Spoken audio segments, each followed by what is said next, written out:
ये 13 दोष ऐसे हैं जिसके जीवन में होंगे तो उसको कभी शांति, कभी सुख, कभी ऐश्वर्य ये टिकेगा नहीं और दुर्गति निश्चित हो जाएगी। बहुत ध्यान से सुने। एक श्लोक में 6 दोष और दूसरे श्लोक में 7 दोष। उपासक को कभी इन दोषों को अपने अंदर टिकने नहीं देना चाहिए। और जो संसार के मार्ग में चल रहे हैं, अगर इन दोषों में चलेंगे तो हुआ जो आपके पुण्य कर्मों से ऐश्वर्य है भी वो नष्ट हो जाएगा। आप दुख, चिंता, शोक से ग्रसित होकर बड़ा दुख में जीवन व्यतीत करेंगे और आपकी गति बिगड़ जाएगी, दुर्गति हो जाएगी। विकत्थनः स्पृहायुर्मनस्वी बिभ्रत् कोपम चपलो अरक्षणश्च एतान् पापाः षण्णराः पाप धर्मान् प्रकुर्वते नोऽत्र सन्तः सुदुर्गे संभोग संविद् विषमोति मानी दत्तानुतापी कृपणो बलीयान् वर्ग प्रशंसी वनितास्तु देष्टा एते परे सप्तनशंस वर्गाः। जो अपने मुख से अपनी बड़ाई प्रशंसा करता है, ये 13 लिख लो दिमाग में, डायरी में, क्योंकि ये नोट हो रहा है, आवाज डाली जाएगी, आप बार बार सुन, इनसे बचिए। अपनी बड़ाई, अपनी प्रशंसा कभी अपने मुख से नहीं करना, नहीं तो आपके पुण्य नष्ट हो जाएंगे, बुद्धि भ्रष्ट माने गिर जाएगी। अगर परमार्थ में चल रहे तो भी, और व्यवहार में तो पुण्य नष्ट हो ही जाएंगे। बुद्धि गिरी हुई तभी ऐसी बात होती है। और यह दोष बहुतायत है, ये बहुत प्रभावशाली है। अपनी बड़ाई मारना, इसको देख लो, पकड़ो, सत्संग है। अपने मुख से कभी अपनी बड़ाई ना करना। अगर कोई अपने मुख से अपनी बड़ाई करता है तो उसके सुकृत नष्ट हो जाते हैं, बुद्धि भ्रष्ट माने गिर जाती, पतित हो जाती है, फिर निर्णय ठीक नहीं। अगर हमारा सारथी, हमारा ड्राइवर मूढ़ हो तो कहीं भी हमको गिरा देगा, तो वो बुद्धि भ्रष्ट मतलब गिर जाती है, निर्णय करने लायक नहीं रहती। अपनी प्रशंसा अपने मुख से करना। दूसरा, लोलुपता, ये वृत्ति नहीं होनी चाहिए। धर्म से चलेंगे, धर्म के द्वारा जो हमें प्राप्त होगा उसी से हम अपना भरण पोषण करेंगे। आपके बच्चे स्वस्थ होंगे, बुद्धिमान होंगे, परिवार में बहुत सुख और शांति होगी। भले दीपक की तरह जलो, बहुत काल तक रहेगी। लक्ष्मी जी भी आपके घर में बहुत काल, हम ये नहीं कहते कि बहुत नहीं, जितनी है बहुत सुख शांति से चलोगे। अगर लोलुपता करोगे, हिंसा, छल कपट, व्यभिचार, चोरी, ऐसे धन आ जाए, वो आएगा, लेकिन वो हाइलोजन की तरह आएगा, एकदम प्रकाश और फ्यूज, बिल्कुल अंधकार करके जाएगा। देख लेना, तुम्हारे जो सुख के हेतु हैं, तुम्हारा शरीर, तुम्हारे बच्चे, तुम्हारी पत्नी, तुम्हारा परिवार, उसको देख के तुम रात दिन जलोगे बिना आग के। ऐसे उनके आचरण होंगे, ऐसे उनके अंग होंगे, ऐसे उनके दिमाग होंगे, ऐसा उनका व्यवहार होगा। ये लोलुपता अगर उपासक में या किसी में है तो उसको नष्ट कर देती है। सावधान। तीसरा, यदि आपका अपमान होता है तो आपको उसे सहन करना होगा, उससे आपके पाप नष्ट हो जाएंगे। जो तनिक सा भी अपमान होने पर बहुत क्रोध करके दूसरे का अपकार करने लगता है, ये आपका पतन करा देगा, ये आपको फंसा देगा। हृदय जलेगा, अर्थव्यवस्था नष्ट होगी, पूरा परिवार दुखी होगा। जरा सा अपमान की संभावना में आप किसी से भी भिड़ गए, किसी से भी, वो ये प्रवृत्ति आपका पतन कर देगी। उपासक में तो अपमान सहना अमृत है, नीचा अपमानम शुद्धा, पर व्यवहार में भी ज्यादा उत्तेजित मत होइएगा। ये तो कुछ मिनट की बात है। अगर आपने उसे मारा, पीटा, रिपोर्ट हुई कानून की, ओ फंसते चले जाओगे, अर्थ जाएगा, समय जाएगा, चिंतन जाएगा, बहुत तरह से हानि हो जाएगी। अगर आप सह गए तो आपका सहना उसके लिए आग बन जाएगा। उमा क्षमा साप होते भारी, तुम्हें दंड देने की जरूरत नहीं, उसका एक कर्म ही उसे दंड दे देगा। आप शांत हो जाइए, आप सत्संगी हैं, आप शांत रहिए। चौथा, निरंतर क्रोध और उसका चिंतन। बैठे बैठे बस द्वेषियों का चिंतन ही हो रहा है, अंदर क्रोध का चिंतन और द्वेषियों का चिंतन ही हो रहा है। द्वेष भरी बातें, द्वेष भरे क्रियाएं, उन्हीं का चिंतन करके जलते रहना क्रोध से। उपासक को तो क्रोध करना ही नहीं चाहिए, बहुत शांत। ठीक है, अभ्यास में कभी क्रोध हो सकता है, उसको फिर समन करो, अंदर से प्रायश्चित जैसा कि अब गलती हुई, आगे नहीं करेंगे। और व्यवहार में भी क्रोध को आप पीना सीखें। अगर बार बार आपका क्रोध प्रकट होता ही रहेगा, आपका स्वभाव बिगड़ जाएगा, आपके पुण्य नष्ट हो जाएंगे और आपका जीवन नष्ट हो जाएगा। देने वाला उतना दे देगा, आपको आनंदित रहो। पैसा खर्चा, सब पूरे जीवन का विध्वंस मचा दिया क्रोध ने। कहीं भी आप देखो, किसी से क्रोध करके देखो, फिर देखो तुम्हारा भजन चल रहा है, तुम्हारी वो आनंद वृत्ति है नहीं, जलोगे और वो जलन और गुस्सा दिलाएगी और वो बैठे बैठे जलोगे नहीं। ये क्रोध जो है, ये चाहे व्यवहार में हो चाहे परमार्थ में, दोनों की हानि करने वाला है। और आश्रित जनों की रक्षा ना करना। अगर कोई भाग कर आपके पास आ गया है, कोई पशु पक्षी या कोई मनुष्य, आपको चाहिए कि अब चाहे हमारे पहले प्राण जाएं, उसकी रक्षा करेंगे।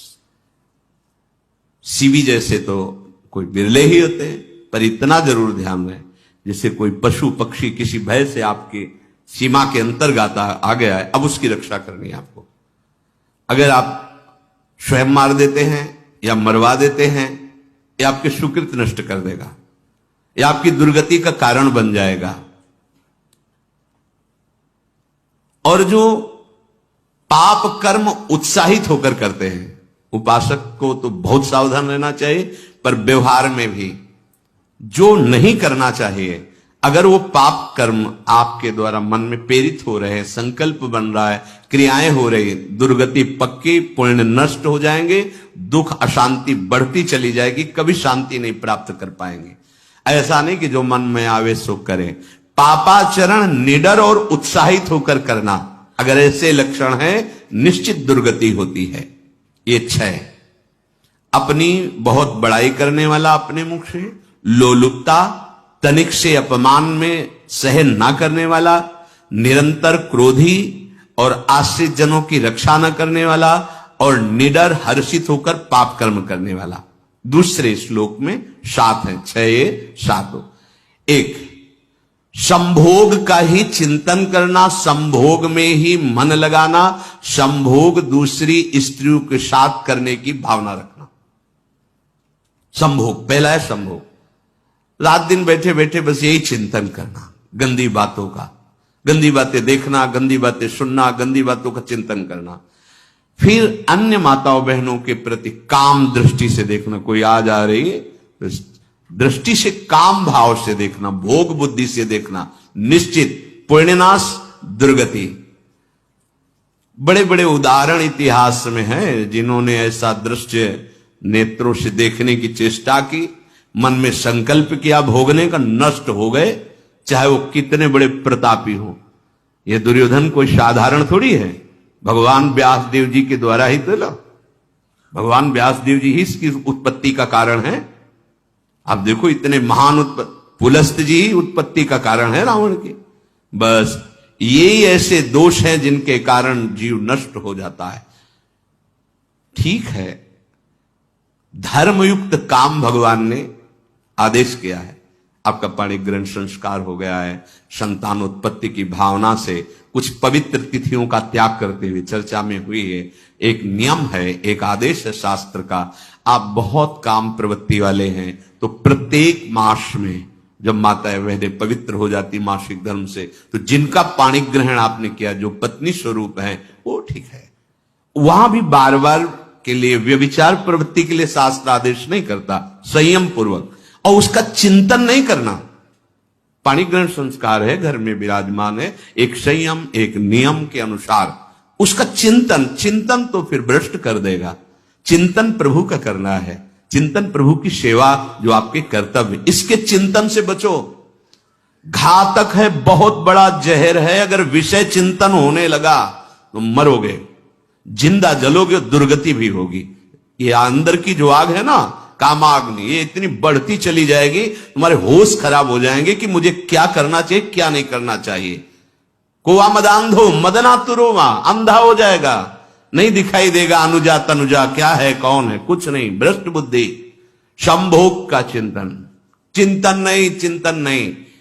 धर्मयुक्त काम आदेश है शास्त्र में। यदि आप प्रवृत्ति मार्ग में हैं तो अपनी पत्नी को जो पाणिग्रहण स्वीकार किया है, वहां भी पवित्र तिथियों का त्याग करते हुए, एकादशी है, रामनवमी है, नव दुर्गा है, जन्माष्टमी है, राधाष्टमी, जो पवित्र तिथियों का त्याग करते हुए और ऐसे जो मर्यादाएं हैं उसके अनुसार, और कहीं पराई स्त्री के साथ संभोग की बात निश्चित दुर्गति पक्की है।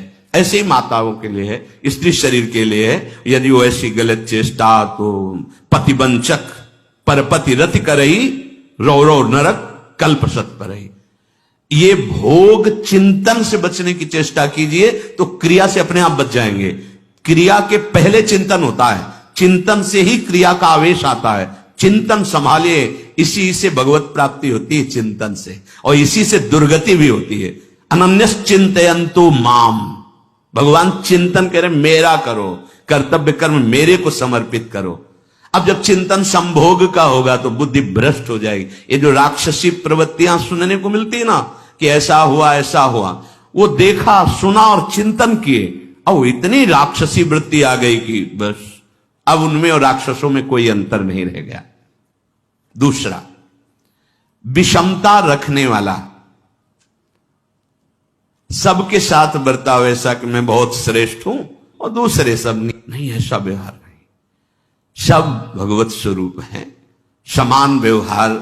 जैसे आपके भोजन है तो जो आप पा रहे हो वही सबको दीजिए, बैठने की व्यवस्था, उठने की व्यवस्था, क्रम बाई क्रम, पर उसको भी नीच भाव से मत देखिए।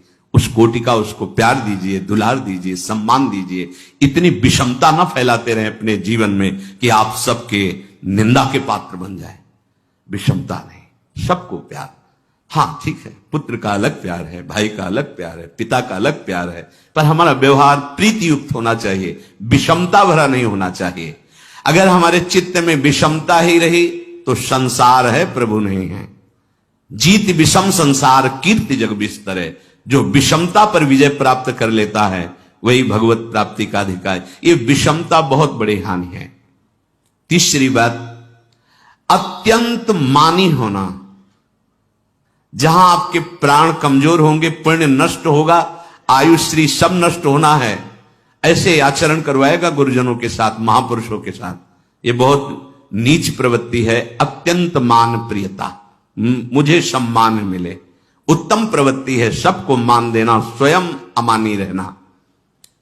चौथा, दान देने की बात कह के मुकर जाना या दान देकर पश्चाताप करना। दे दिया है, बहुत जल रहे हो, दूसरे से वार्ता कर रहे हो कि पता नहीं क्या बुद्धि में हो गया, हमने उसको इतना कहा था, उतना दे दिया, क्यों दे दिया, ऐसा, मतलब अंदर चिंतन करना, क्यों दे दिया तो दिया। इसके बाद जो आपका जलन हो रही, पश्चाताप, सुकृत नष्ट हो रहे हैं।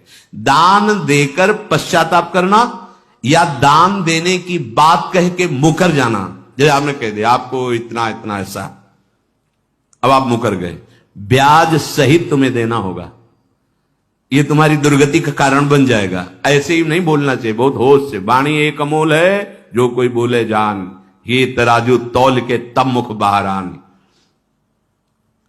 पांचवा, अत्यंत कृपण होना। ना परिवार को सुखी कर पा रहा, ना अपने को सुखी कर पा रहा है। एक एक सिक्का बैंक में जो मर गया। धन की वास्तविक गति यही है कि अपने परिवार को खूब उसकी अनुकूलता प्रदान करो, उसमें से कुछ हिस्सा किसी ऐसे को जिससे तुम्हें बदले में कुछ लेने की भावना ना हो। कोई साधु महात्मा, गाय, पशु, पक्षी, किसी भी जीव बीमार है शरीरधारी, उसके जिससे कुछ कभी लेने की भावना